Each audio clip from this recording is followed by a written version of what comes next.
Hi, this is Bruce Kidd with the Kidd Consulting Group. This is our next edition of Insights for Executives videos. I'm delighted to have a friend and a special guest here today, and we're going to address a really important topic that I know most all of you as business owners and leaders and your teams wrestle with.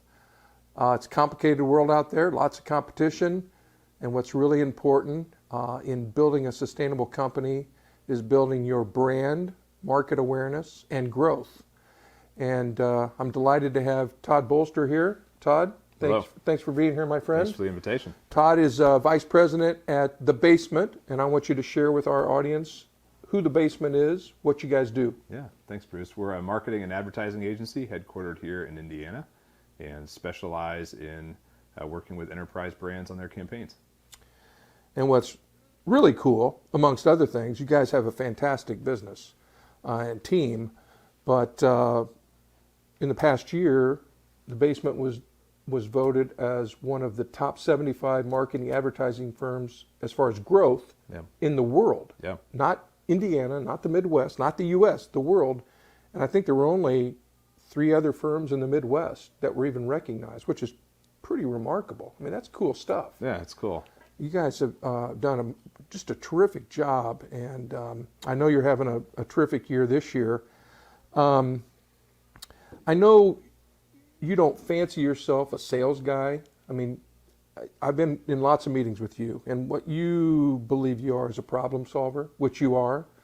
And so I want to talk about how you help companies solve this branding issue. Does that make sense? Yeah, that makes sense. Yeah. I mean, let's share with you, what do you like about what you do? Let's talk about that for a second, because it's important. Yeah, I think the idea generation process is really fun. And it's really enjoyable to look back and you think about the initial meeting you had, the problems that came up, and then fast forward months, in some cases years, and what turns out at the end is really fun. Right? You can trace it back to those initial ideas, those initial meetings, and see that come to life. So we've built brands that are 8, 10, 12 years old, still functioning in the world, and that's really fun to think of the original ideas there. Yeah. Well, I was in a meeting with you earlier this week with a company CEO, and started talking about some of the work you guys are doing, and you mentioned being highly focused on not being an expense, but being an investment with a return, which is it's a different perspective than a lot of firms have, and it's certainly a different reality than a lot of companies have when they're working with a marketing or advertising firm, that I should really expect a return on investment. But I know you guys are really focused on that. And you mentioned in that meeting that a recent client, their return on investment in your work was 7x. That's pretty cool. Yeah. I mean, that's a good investment. Yeah. So let's talk about what you see, having worked with all the kinds of organizations you've worked with over the last 12 years. Yeah. What's a typical problem or challenge, or what are companies doing wrong when it comes to brand development strategies? Because I mean, marketing can be viewed as kind of a black hole. I put a bunch of money in, I'm not really sure what I'm getting out of it.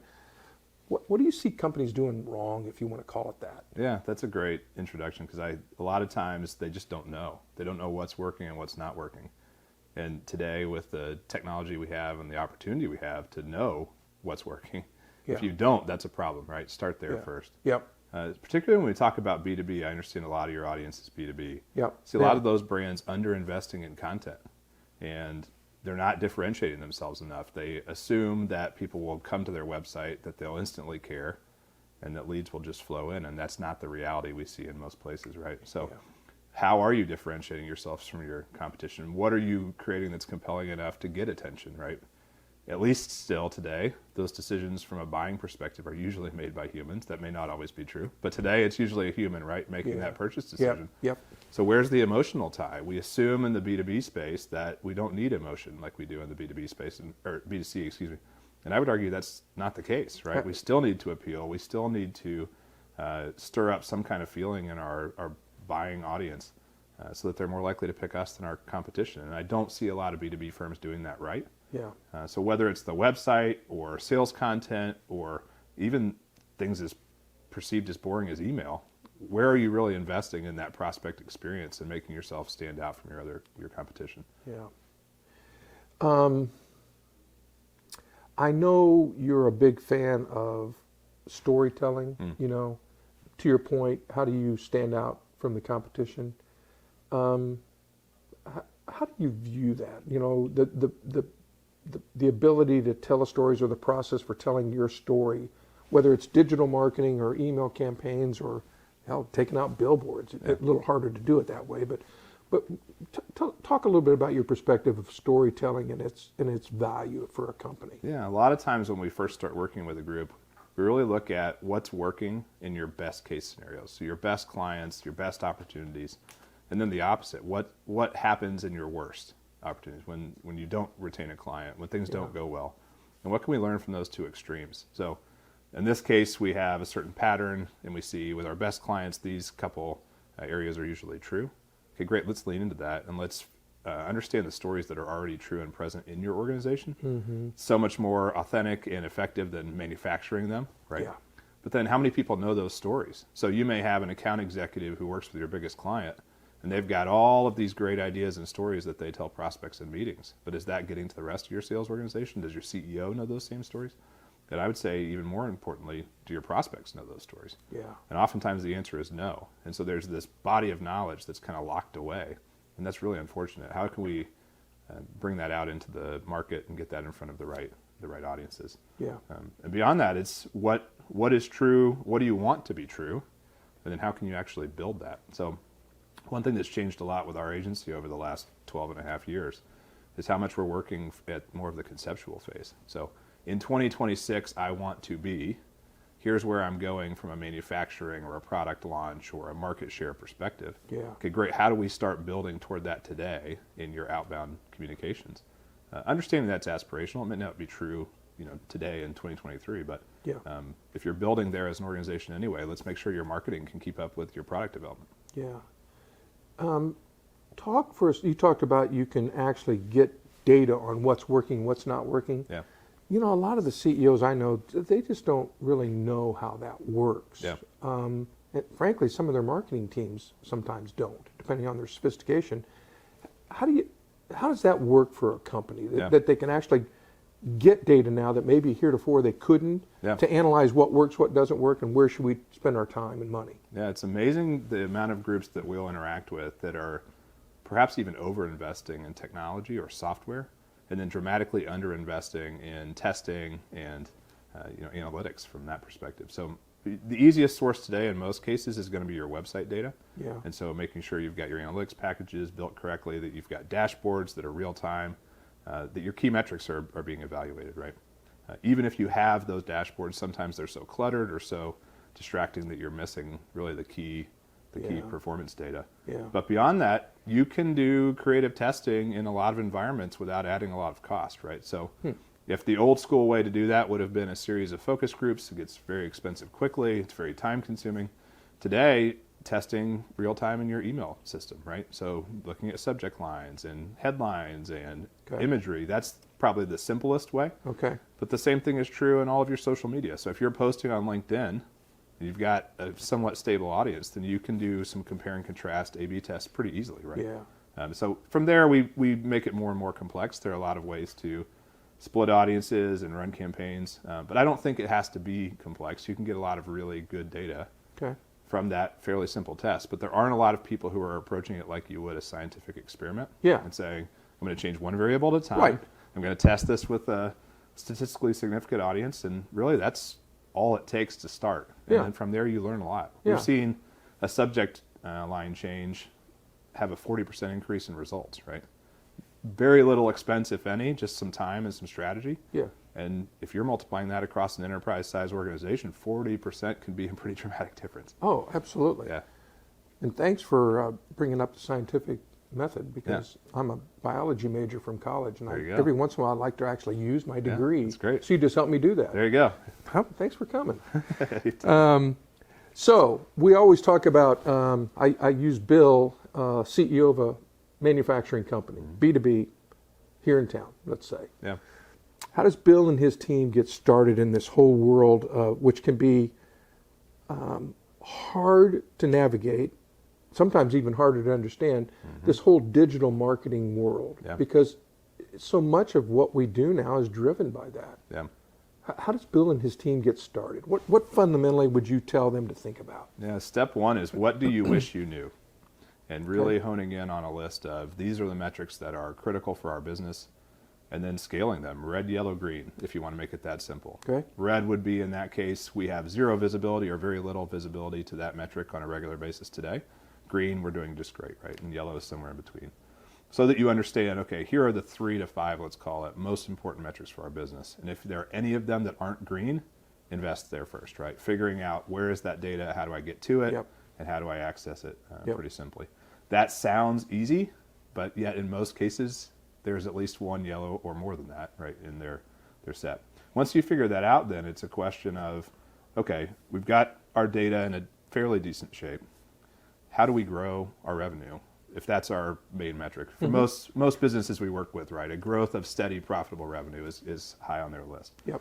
And then in that case, it's a lot of audience testing. It's messaging testing. It's if we're doing 5 things today, are all 5 of them equally effective? Chances are no. Yeah. So why are you investing in them then equally, if you are? A lot of times we're doubling down on that top 20% of what you're doing that's working, and trying to stop doing the bottom 20%, or at least reinvest those dollars into more effective mediums, right? Yeah. So if you mentioned, Bill, let's assume that they have an ideal customer profile, and there are 10 to 20 similar businesses out there that they could be working with, but they're not. And landing 2 or 3 of those is going to be transformational for them from their revenue perspective. You can probably reach those buyers in 100+ ways. Yeah. But some are going to be more effective than others. And then frankly, some of them are going to be more cost effective than others. So Right. just because I can reach Bruce with direct mail and a phone call and a Google ad and a LinkedIn ad, all 4 of those are going to have dramatically different conversion rates. Right? Yeah. So it's figuring out through some careful testing what works, what's most efficient, and what's most effective, and then doing more of that and stopping everything else. Yeah. Yeah. Well, and you've been at this, solving problems, creating strategies for brand development, Yeah.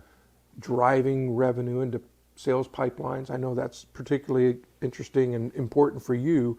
You want to help companies grow with the right customers.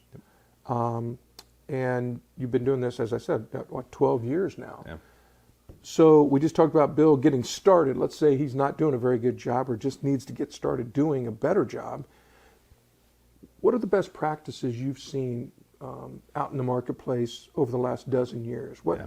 for companies that are invested, interested, disciplined to do this the right way, what are some best practices you've seen? You don't have to name client names, but some things you've seen that have really worked. Sure. I would say the first area is marketing and sales integration. So Okay. many firms, there is a huge gap or a brick wall between those 2 portions of the business. It's really unfortunate. So marketing is bringing in a bunch of leads and saying, gosh, if only the salespeople would do their jobs. And the sales team is getting these leads and saying, gosh, if only marketing would bring us better opportunities, right? Yeah, right. And they're just constantly at odds instead of really unifying and saying, okay, can we agree on what a qualification list should be? Can we agree on what counts as a qualified lead when it gets handed over to the sales team? Can we agree on some rules of engagement? How long is it going to be before Bruce calls the lead that I give him, right? If he waits 3 months, the lead's usually cold, right? And so oftentimes it's more of a therapy session for the internal team than anything else, but making sure those 2 parts of the revenue generation team are working together. Yeah. Sounds easy. It's very rarely easy in our experience. I would say the second area is, what are you doing with a qualified prospect who might not just be ready to purchase today? Okay. Right? The majority of the people we reach out to, they may be great individuals. They're just not ready to pull the trigger on this day. What's that process look like from an email perspective, from a retargeting perspective, from messaging cadence, and really focusing there. Most groups that I work with, there's an opportunity for improvement in that area. And so it's really dialing in on what is working for you potentially in other parts of the business, and how can we replicate that across the board. Yeah. You guys have gotten fairly involved with Salesforce, we'll call it integration or utilization. Explain to the viewers how that works for you, what your role is in that, because so many companies I know have Salesforce. It's a great product. Yeah. But very few companies I know how to use it effectively, and especially on driving new opportunities and managing that process. How does the basement play a role in that? I'd say technology platforms in general. It's nothing. Doesn't have to be against, Salesforce. Yeah, nothing against Salesforce in particular, I know. but they're usually significant investments. They're usually fairly complicated to actually implement, right? And then there's usually a significant amount of work that needs to happen, almost from a political and a psychological perspective within the organization. What do I mean by that? Yeah. So because we have a platform we can use, are we using it? How are we using it? How often are we using it, right? And so somewhere down the line, we agree that we need to greenlight this expense. We want this platform because it's powerful. Then there's a huge gap between that and an ideal state of being able to take advantage of everything the platform offers. And that's really where we fit in to say, okay, you're sending emails, great. What do they look like? What are they saying? To whom are you sending them? When? How often? Right. How effective are they? Yeah. And really just maximizing the dollar return that they get for that usually fairly significant tech investment. Yeah. Let's go back to the client you mentioned the other day at that breakfast meeting where you had the 7x return. Their return was 7x of your services, their cost to use you. What were the keys to that? Yeah. What drove that return for them? I'm thankful to say we have one B2B client where we can prove a 73x return. Really? That's unfortunately very rare, 73? but that is true. Yeah, it was a financial services client of ours where we're seeing 73 to 1. So they invested about $1 million with us, and they saw then $73 million in opportunities come through their pipeline that they could prove were originated with our work. So what's happening in those? You're looking somewhere between those two extremes usually on a typical campaign. What's happening there? It's what we described earlier, right? It's a marketing and sales integration. We spend a lot of time working with them on, okay, before the leads come in, who's going to be contacting them? When? How often? What's that process look like? We made sure the sales team was educated on what we were doing, the volumes that we expected to see, so that they were blocking out an appropriate amount of time to follow up. And that's really critical, right? Yeah. There was also a lot of work done on messaging and brand experience integration, so that what was being said in the emails is the same thing as what the sales rep was going to talk about when they contacted them. There wasn't this huge break where numbers didn't match or we were talking about different messaging points. And beyond that, a lot of it's optimization, right? So you're paying attention during the campaign and saying, we tried 5 options. Option A was 2x better than B, so let's do more of A, less of B. Yep. And really paying attention. It's easy to, in our industry, we talk about set it and forget it campaigns. It's not what you want to do. No. Just kind of push the go button and hope things work out. No. So if the opposite of that then is really focusing on optimizations as you go, there's a lot of rich data coming out. Are you paying attention and are you doing anything with it? And in both of those cases that we're talking about, we were actively optimizing on a regular basis. Yeah. I heard you talk one time about the ability to focus on specific demographic profile of customers. It used to be a shotgun approach. You just sprayed as much out there as you could afford to spray out there. Absolutely. And I know you're not a fan of that. You're a fan of let's dial this in, so we're using a rifle rather than a shotgun. And I heard you talking the other day about the ability to actually zero in on profiles of customers once your client tells you what the profile is. Yeah. I'm talking about more the social media side. Sure.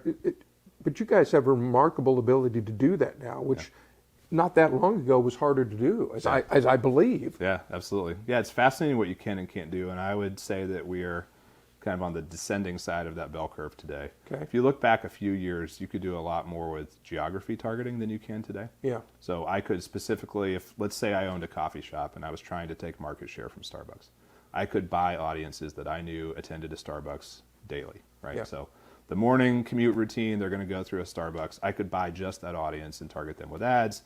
Maybe I give them a buy one, get one free coupon for trying my coffee shop instead of Starbucks. Yeah. You can still do that, but it's not as effective. A lot of the changes you've seen with Apple and iOS, right? It's just that's more complicated than it used to be. Yep. But we're still able to target based on extremely niche characteristics. So someone who has purchased a refrigerator in the last 30 days, and we know that, right? So you can bring in all this data from the outside and then overlay audiences.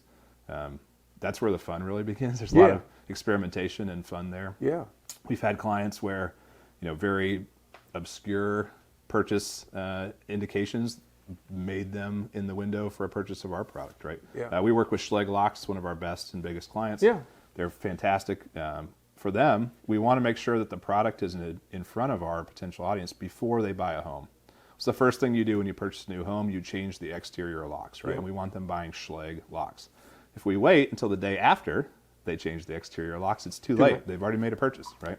But if we can get in front of them, maybe say when they're applying for a mortgage application, then yeah, they're in the window in the next few months for purchasing a home, and we want to make sure they understand that Schlage is a better quality product than the competition. Yeah. And so it's finding those kind of trigger points where you say, okay, if someone has applied for a mortgage, they're likely going to be purchasing an exterior lock in the immediate future. Yep. So each brand is working through those and saying, what are the obvious ones?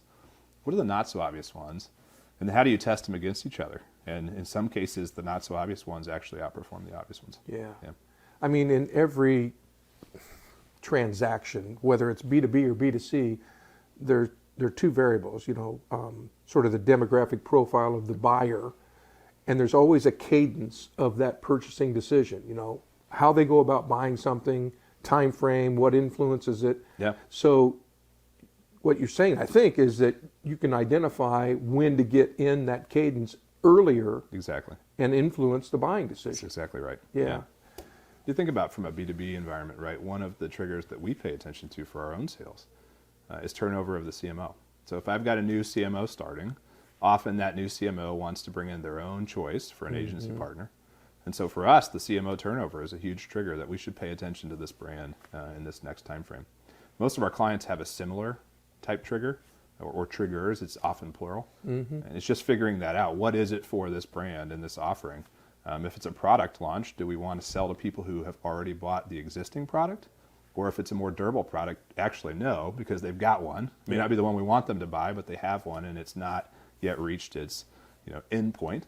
So in that case, maybe it's a competitive buy, or maybe it's interest in an ancillary product. But figuring out that cadence and that purchase journey is really important for us. Yeah. And then where is their existing data that Yeah. we can source to inform our decisions? Yeah. Yeah. I was making a presentation many years ago to a group of small businesses, and we were talking about the marketing topic and how challenging it is for a lot of business owners. They understand their product, they understand sales, they have a relationship with customers, but the marketing strategy is not their core expertise typically. And I said, look, how many of you have driven from Indianapolis to Chicago on I-65? And 90% of the room raised their hand. Yeah. How many of you noticed all the billboards along I-65 between Indianapolis and Chicago? They all raised their hands. Oh yeah, we've seen them. How many of you know how many there are? No hands. Yeah. I said, well, let me tell you, I counted one day because I've made that trip a lot, and there's about 113 billboards. And you know how many, I consciously counted them, and you know how many I could remember the message on those billboards when I got to Chicago? 3 of 113. Yeah. That's your challenge. Absolutely. Get above the noise. And I think that's what you guys really strive to do. Yeah, Help your absolutely. clients get above the noise. Is that fair? That's absolutely fair. Yeah. I mean, so what's helped you be successful as a firm do that, do you think, ultimately? What's the message to those out there, whether they use the basement or somebody else? Yeah. What's the key to success?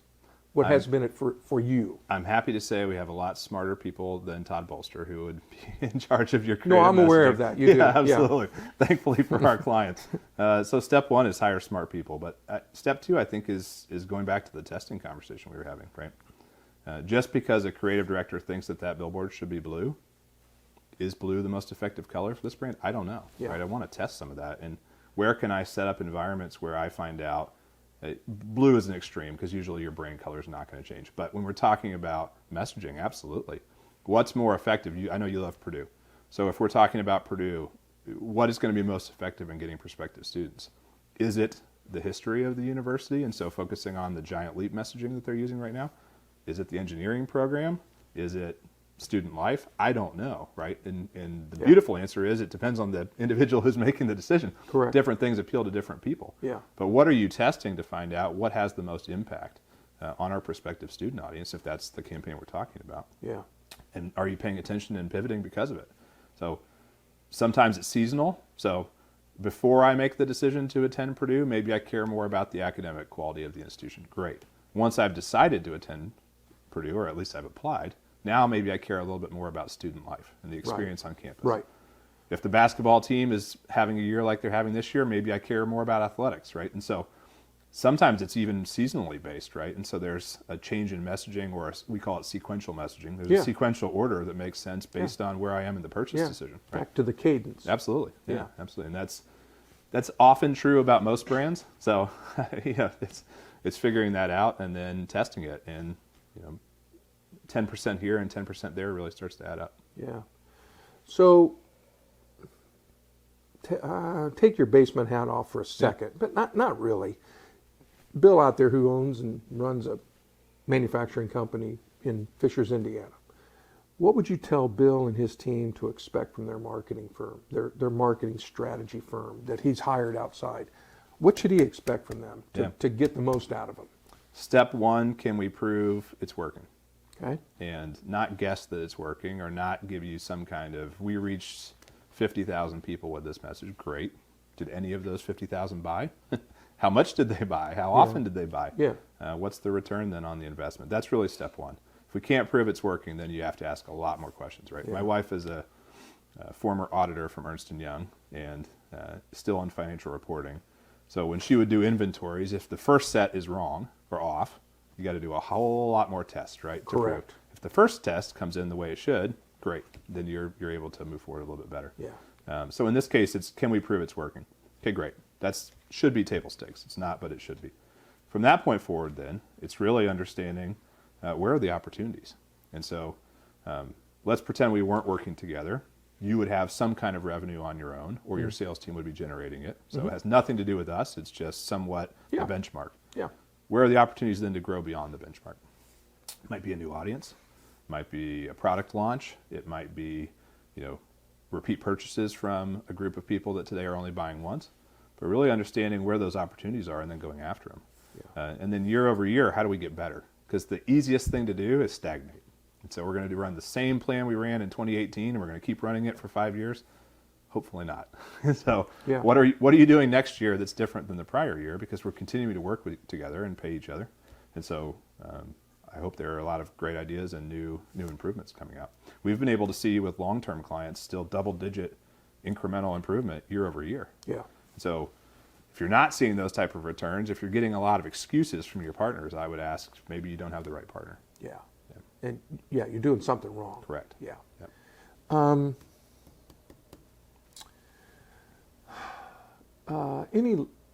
You've already sort of stated it, but back to the issue of getting above the noise.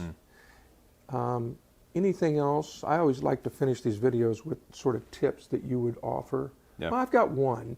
How would you counsel Bill and his team as far as, and maybe his CFO or controller, how do you go about assessing a budget? Because you guys are full service. You do marketing, promotion, advertising, strategy, ideation. You do all of that. Yeah. How does that small company in Fishers, that manufacturing company, or how does Purdue budget for a firm like you're in services? What should they be thinking about from a dollar standpoint? Where are they in their life cycle would be an interesting question, right? Okay. Are they in that early stage and they're growing and there's lots of opportunity out in the market? If so, you probably want to spend a little heavier, right, to take advantage of the opportunities. If you've somewhat plateaued and you're okay with that, you just want to maintain your presence in the market, that's a different spend level. Yeah. And then if you find yourself in that unfortunate season where your industry is decelerating and shrinking, then it's a different conversation at that point. But I think you need to, there are some benchmarks by industry that are helpful. Usually they're a percentage of revenue. So we would say, for industry X, they should be spending 8% of their revenue on marketing or whatever that individual one would be. I think those are directional. I don't know that I take those literally, right? Because back to our example, if you're the number 2 brand in your space and you could double in size by taking market share from the market leader, maybe you want to spend a little bit more. If you're 14th down that list, right, and you've got 13 companies that you have to pass to be the market leader, it just changes the algorithm and the calculus there. But a lot of the groups that we will talk with, they're running an RFP or they've got some kind of upfront looking for the cheapest provider. Yeah. And just like most industries, you get what you pay for. And so Yeah. you've got to really be careful, right? If you're the race to the bottom is not a fun one.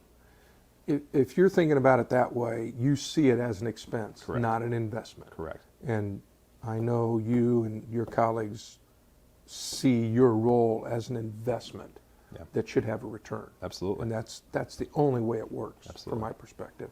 Yeah, and a lot of the, you mentioned this company. I'm going to assume Bill and his leadership team, particularly the CFO, are looking at other potential expenses that they could use that budget for, right? So Sure. it may be headcount, it may be facilities, it may be benefits for their employees. Yeah. And so just like you would in other areas, you want to hold that spend accountable and say, what are we trying to accomplish? Yeah. If all we want at the end of the day is to push ads out into the world, Yeah.